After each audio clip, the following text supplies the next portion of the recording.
We've decided to take over managing the house from now on. My brother said, it would be best if you start looking for another place to live. Mom, my brother's wife, and I all agreed on this. I was stunned. I had been paying for almost all the living expenses, yet they acted like my efforts didn't matter. Their words felt so disrespectful. My name is Isa, and I'm 30. I live with my parents. After graduating from college, I tried to make it on my own but struggled. At first, I survived on unemployment benefits while job hunting. Later, I discovered remote work and started freelancing as an engineer. Using my science background, I began with small projects that paid little but gave me experience. Working from home suited me. I could focus, earn money, and avoid unnecessary social interactions. Over time, I took on bigger projects and eventually earned as much as a full-time company employee. The problem was my parents, mainly my mother, never understood my job. My father believed me, but my mother couldn't accept the idea of online work. How long will you stay home like this? She often asked. At first, I thought you needed time for your mental health, but it's been over 2 years. Shouldn't you try a normal job outside? Even when I showed her client emails and bank statements, she doubted me. You're just doing something online. Are you sure it's not some shady business or a weird religion? It's a real job, Mom, I explained. I get regular payments.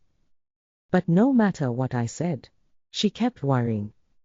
I had thought about moving out, but I didn't have enough savings yet. Then my father's health suddenly worsened, and he needed care. He retired early, which meant the family lost most of its income. Oh, Isa, don't worry, he said, trying to reassure me. I still have my pension. We'll manage somehow. But I could see the anxiety in his eyes. He had always supported me, even when I had to come back home during my rough times. I couldn't bring myself to leave him now. Don't worry, Dad, I told him.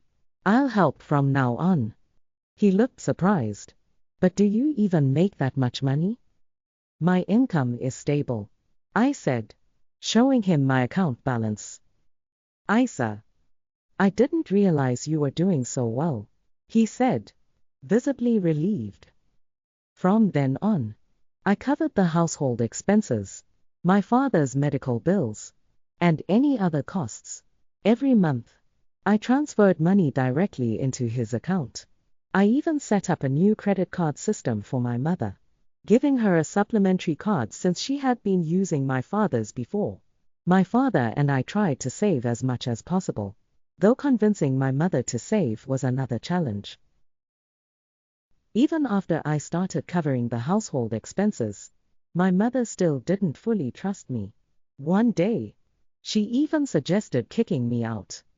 Isa can't just stay here forever, she muttered. But my father defended me. She's the one keeping this house running. Without her, things would be much harder. After a long discussion, my mother reluctantly agreed to let me stay.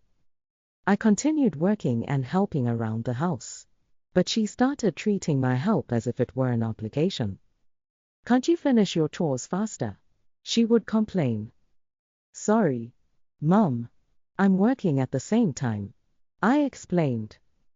You keep saying that, but is it really that difficult? She didn't understand how demanding remote work could be, and our relationship grew more and more tense. My father was the only one who truly understood my efforts, and for about a year, we kept this uneasy balance. Then everything changed. My father's health declined sharply, and he had to be hospitalized.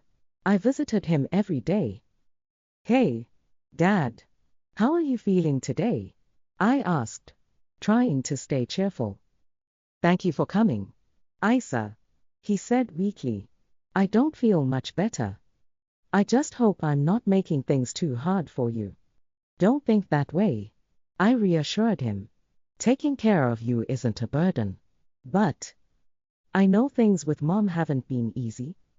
After he was admitted, living with my mother became unbearable. The house felt suffocating. But I stayed because I still wanted to support my parents. I remembered the mother who used to lovingly pack my lunch and cook warm dinners when I was a child. And I wanted to believe that woman was still there somewhere. Then, one afternoon, my brother Max and his wife Lara suddenly showed up with suitcases.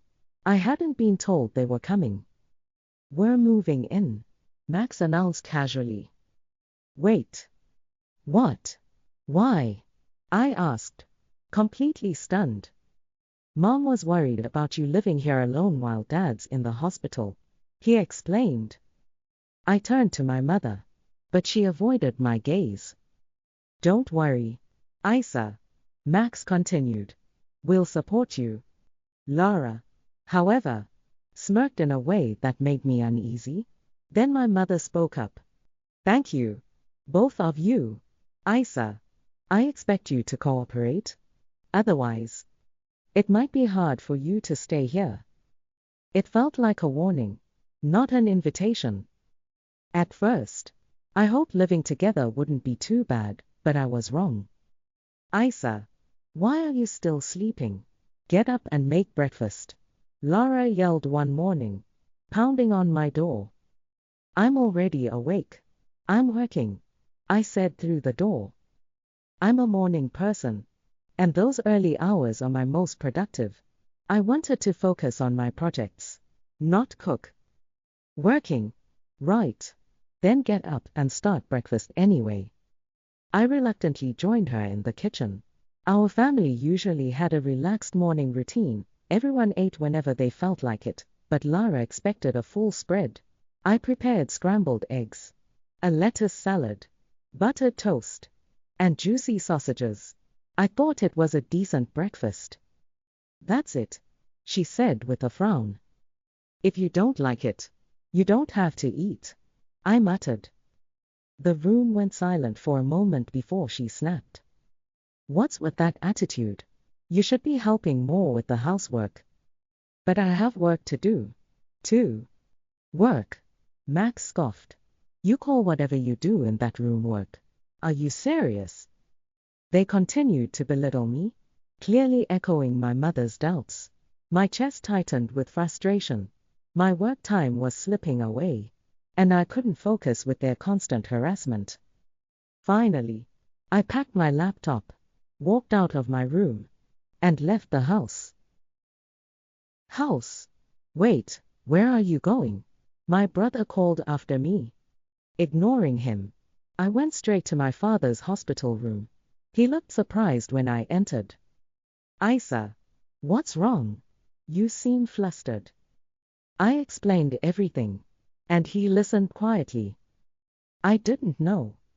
"I'm sorry, Isa. Don't worry. You can choose your own way of life." Feeling lost, I thought about how my mother was comfortable living with Max. Yet I felt out of place. My father reassured me gently. "You don't need to stay where you're unhappy. I want you to live freely and be happy." "Thank you, Father." His words gave me courage. I decided then I would leave home. That evening, tension filled the house. My mother, brother, and sister-in-law were waiting. "Where were you?" my brother demanded. "Weren't you supposed to be at work?" I asked. "I had to take the day off because of you." I couldn't help but think how easily he skipped work. Wasn't that careless? Soon, he and his wife raised their voices. "Get out of here," he shouted. "Why?" "From now on, the three of us will live here. If you don't like it, leave. We don't need your interference." Even my mother sided with them. "Isa, that's enough. You don't need to stay now that your father is gone," she said coldly. Her words stung. Did she even realize I had been supporting the family? How would she manage her expensive habits when the money stopped? I was furious. Talking to them was useless. They refused to listen. So, I decided to act. I transferred the money from the bank account linked to my mother's credit card into an account I controlled. Soon, she wouldn't be able to spend so freely. I also moved some funds from my father's account, leaving only enough for his medical bills. From now on, my brother and his wife would carry the financial burden. After arranging everything, I packed my belongings. "I'm leaving," I said firmly. My family looked shocked, though their faces hinted at satisfaction. "You're finally leaving. Good riddance. You won't come back, will you?" "Of course not. Don't contact me," they sneered as I walked out. I left with a small, secret smile. They had no idea what awaited them. My new home was peaceful. For the first time, I could focus on my own life and work without constant tension. As I expected, one day my brother called. "I told you not to contact me," I said. "What's wrong?" He sounded desperate. "Oh, it's about the bills. Why didn't you tell me? We had no idea." "I did tell you I was working, but neither you nor Mom believed me," I replied calmly. "Well, Mom said a lot of things. I got confused. So this isn't my fault, right?" "Sure. But now you see, Mom's spending habits and the house bills are your problem." "Yes. I was able to handle everything because I supported you all in so many ways. But now that I've left, it's up to you to manage." "Isa, I need your help. Can you transfer some money to my bank account?" "What? I'm begging you. Please. Just send some money now." "You must be joking. Don't you work for a big company? Isn't that your income?" "Well, actually, I got fired." "What?" I froze. "Why?" His explanation left me speechless. It all made sense now. He must have moved back to our parents' house thinking there would always be enough money. He probably assumed my father's pension would cover everything. I almost wanted to laugh. My brother had no idea that I'd been the one holding the household finances together. He, my mother, and his wife all believed the house ran on its own. They were about to learn the truth. Soon, my sister-in-law's desperate voice came through the phone. "Isa, please. We're out of savings. We really need your help." Then my mother chimed in. "Your father is very upset. He refuses to pay for the household now. We're in trouble." I took a deep breath. "I've supported you all enough. You're healthy, start working and support yourselves. I wish you the best." "Wait, Isa." My brother's voice shook. "Think about what you're doing." "I have. Don't call me again." I hung up. From that day, I distanced myself completely. My father, who couldn't stand living with my mother any longer, sought legal advice and moved to his own place. I visited him daily, grateful for the peace. Later, a friend told me what happened to the family I'd left behind. My brother moved into a tiny apartment and now lives frugally. My mother, who had only ever managed the home, struggled to keep her first job. My brother, once so confident as a college graduate, found it hard to take orders from younger staff in his part-time jobs. He never lasted long in any of them.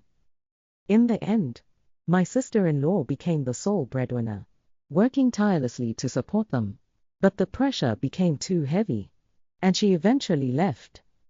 Now, it's just my mother and brother working together. Even so, Mom can't resist overspending, and her debts keep piling up. I worry for her sometimes, but I can no longer step in. Meanwhile, my own life has become calm and fulfilling. I'm working hard. My income is slowly rising, and I'm building a home that truly feels like mine. Most of all, I treasure my time with my father. Every day, I visit him and see his warm, carefree smile, and that alone makes me feel at peace.